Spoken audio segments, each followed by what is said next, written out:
Hey guys, what's up? Welcome back here to today's edition of Intuitive Angling, and man, I really appreciate you guys checking today's video out and spending some time with me. I want to talk about bass clubs today, guys, and how they have emerged as the leader in the room, or the adult in the room, when it comes to this entire debacle over forward-facing sonar.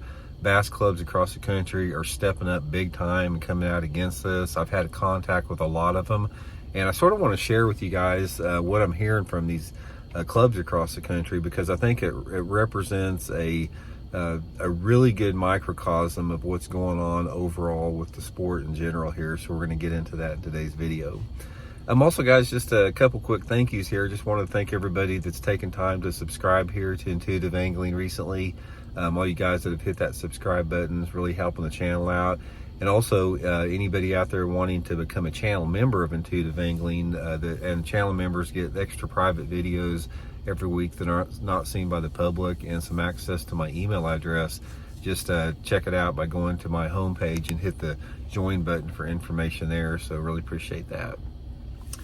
Okay, guys, I don't know if a lot of you know, but I started my bass fishing career out in a bass club. I was in a club called the Big Mo Bass Club in Joplin, Missouri. It had a bunch of hammers in it. This was the late 70s and early 80s. Most of you guys know who James Watson is. James's dad, Bill, was in our club. He was one of the top anglers. We had a bunch of just local hammers here in the Ozarks, and I learned a tremendous amount of bass fishing from those guys out there. And the time that I spent in that bass club, it's just like it stays with me today. I just absolutely love that camaraderie and the authenticity that came with being in a bass club. So anyway, what has happened here is, we all know, back to this discussion we're having on the cheater box, we all know that Bassmaster and MLF are in bed with the electronic companies. That's obvious here. But what we have seen is smaller organizations like bass clubs and like some smaller buddy type circuits or smaller circuits, they are continually and consistently coming out against this technology. Now, one of the things that I have seen in my own channel here over the past year and a half or 2 years is I get a lot of messages from like bass club presidents, a lot of them, guys, and you cannot believe how many of them have sent me messages and said, Randy, I just want to let you know, I know you're in this full forward-facing sonar fight, that we had a vote in our club and we decided to ban forward-facing sonar from our club tournaments next year. I have had dozens and dozens and dozens of bass clubs come out and tell me this. And the same with guys that run some local circuits, like local buddy circuits or smaller circuits. It's the same deal. They're saying, okay, we had a vote on it, we're going to ban forward-facing sonar from our tournaments next year.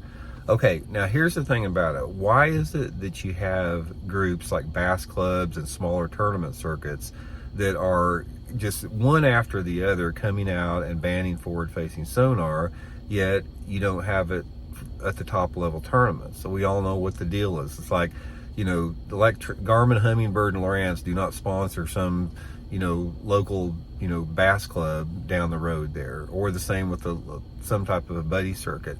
There's no money in it. So when you have an organization like bass clubs across the country or smaller tournament circuits that ban forward-facing sonar, they are doing it for authentic reasons. They don't have any type of ulterior motive to keep that crap technology legal, because they understand what it's doing to the sport.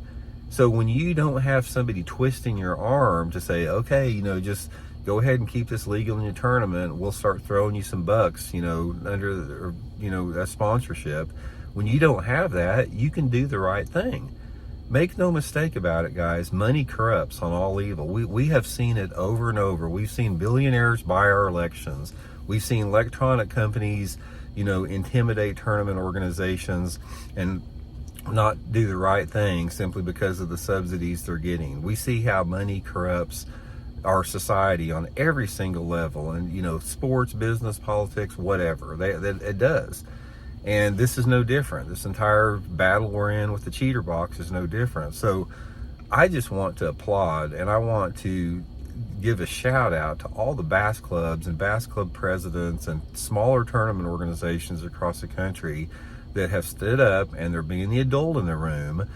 They're not letting money and ego and all the other negative aspects of our culture, stand in the way of doing the right thing, because they have the bigger interest of the sport in mind. They have not only the bigger interest of the sport, but they're competitors as well. When you have independent groups like these bass clubs and smaller tournament circuits that actually have a vote on this, and the majority of their membership say they do not want that. Now, there's always going to be some dude in a bass club that doesn't know how to catch a bass unless he's staring at a video game screen that's going to vote against it. And there's always going to be some guy in a buddy circuit that says, oh, this is the greatest thing in the world. It's like, it's just, I don't have to fish as much now and I can go out and catch fish.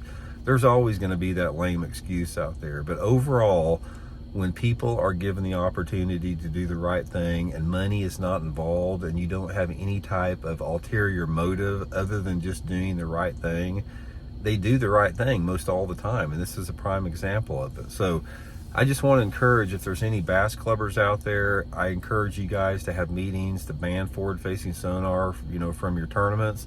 Same with the smaller tournament circuits, do the same thing.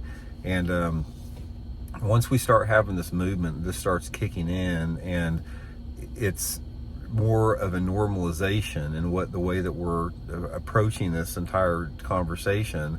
Maybe it'll start having the domino effect a little bit more, because what's going to happen, guys, is like we know right now MLF and Bassmaster, they're not going to, they got their mouths zipped on this whole forward-facing sonar thing because of money from the electronic companies.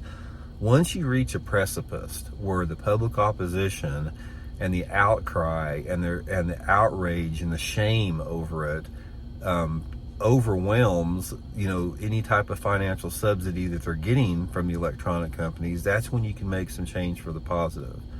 But anyway, I just wanted to relay that little piece of information for you guys. Like I said, stay on the right path, keep fighting the good fight, stay on the light side, don't go down the dark side of forward-facing sonar. And when all this is done and said, you're going to be really proud about your actions instead of embarrassed for what has happened to the sport as a result of it. So anyway, talk later, guys.